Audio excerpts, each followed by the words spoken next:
Hi. Have you ever wondered what your life is like? It goes by so fast, doesn't it? So today we're going to be talking about living in humble dependence on God. And my name is Judith, and I'm from His Unmeasured Grace. I'm glad to have you. So living in humble dependence on God is so important when we consider how suddenly our life can be ended. And if you've ever scanned through obituaries, you probably have noticed that it's not only old people that die, some are very young. And so, being ready is the only thing in your life that counts. Life can end at any moment, or it can extend into your 90s like it did for my parents. They were 96 and 97 and a half when they passed, only 4 months apart. That's a whole nother story. And each moment we're given breath, we're given the breath of grace. And living in humble dependence on God is what we are going to be learning in this last post on James. This is the 9th one. You can find them all on YouTube, or you can find them all on my blog. Life is too short to live life our way instead of God's way. There is a song that was out probably in the 70s, maybe it was even before, because it's sung by Frank Sinatra, and he was before my time, and by Elvis Presley, which maybe overlapped my time.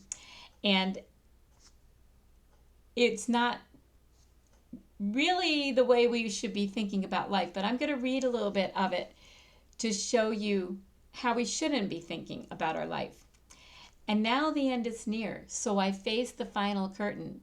My friend, I'll say it clear. I'll state my case, of which I'm certain. I've lived a life that's full. I've traveled each and every highway, and more than this, I did it my way. You can find the song on YouTube, I'm sure, and it, like I said, it's by Frank Sinatra and Elvis Presley, neither which I listened to. And it was done in my college. The reason why I ever heard of the song, because it was done in my college on a talent show, kind of tongue-in-cheek.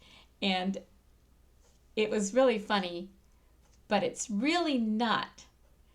And because we have to do it God's way, because at the end of our life, will be, when we are in judgment before God, we'll bow our knee before Him, and we'll have to explain to Him why we did it our way instead of His way. So let's consider how our life is a vapor, and how because of that, it's important to rely in Him in humble dependence on God. So James 4:14 says, whereas you do not know what will happen tomorrow, for what is your life? It is even a vapor that appears for a little time and then vanishes, poof, away. I'll do it my way, we might say. One thing is sure. We can't get out of this life alive. That is a sobering thought, but too often we live as if we never die. We'll never die. That's a sobering thought, but too often we live as if we will never ever die or give account for our life. Even as Christians, we just are living each day, each moment, and we kind of do whatever we want. And sometimes we go through phases or seasons or long seasons of our life where we kind of live like we can do anything we want. And this song is more true, has more truth to it than what it should be true. So if you get nothing else out of what I'm sharing today, I want you to learn how to live in humble dependence on God for direction and guidance in your life. Come now, you who say, today or tomorrow we will go to such and such a city, spend a year there, buy and sell and make a profit. That's from James 4:13. We unconsciously think we can control our future, we can control our tomorrow, but in actuality we can't.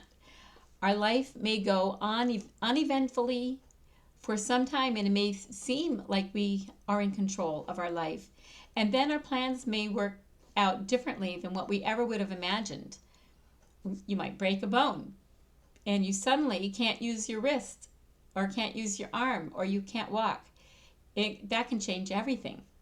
The whole idea that life is a vapor or a shadow is a figure of speech we commonly see used in the New Testament. Luke 12:16 is talking about how you might remember the story that Jesus told about the rich man who made his great plans for the future and foolishly lost it all when his soul was required of him.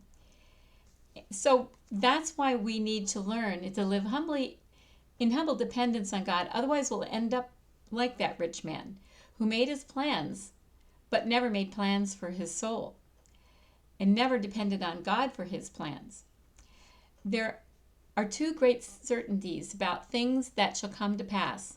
One is that God knows, and the other is that we do not know. And that's from Spurgeon, Charles Spurgeon. James asks us to consider the fragility, how fragile our human life is. He is not saying we should make our plans or that we shouldn't make our plans. He's saying we should make them and include God and seek God's will in our plans. So we live and move only with the permission of God. Even if we totally exclude or forget to include him in our plans, God has control of our life, even when we don't, or people like that don't think he is in control and totally deny God. God is still in control of that person's life. So I'm challenging you to live each day as if it's your last, because you don't really know. So James 4:15-16 says, instead, you ought to say, if the Lord wills, we shall live and do this or that. But now you boast in your arrogance.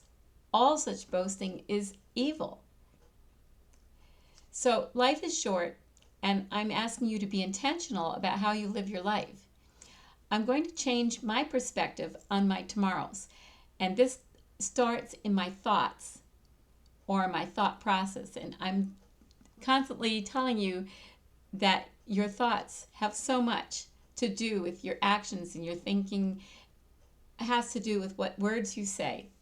So just include the phrase, Lord willing, and that gives credit to God who holds the future, holds your future, my future, and then I'm choosing to live in humble dependence on God. Life is too short to live any other way than being humbly dependent on God. So I have a course if you want to take this even farther. If you want to dig into James, my course, you'll find the link in the description box below. And I just want to really encourage you to check that out. That link will take you to a page that'll tell you more about it.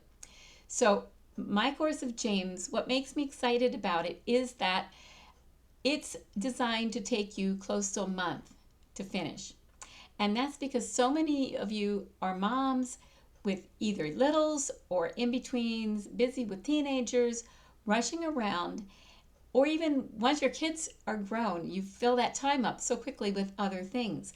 And so women often are serving other people and don't have like an hour or even a half an hour to spend with the Lord as far as studying their Bible. You might pray as you fold your laundry, which I challenge you to do, or as you cook. It's not that you're not talking to God all day, but I want to encourage you and give you a way to get into God's Word. And James is so good, such an important book for women to study, because it tells us specifically and point blank how to live. So follow the link and subscribe too to my YouTube channel. That really helps me. So have a wonderful day. Bye.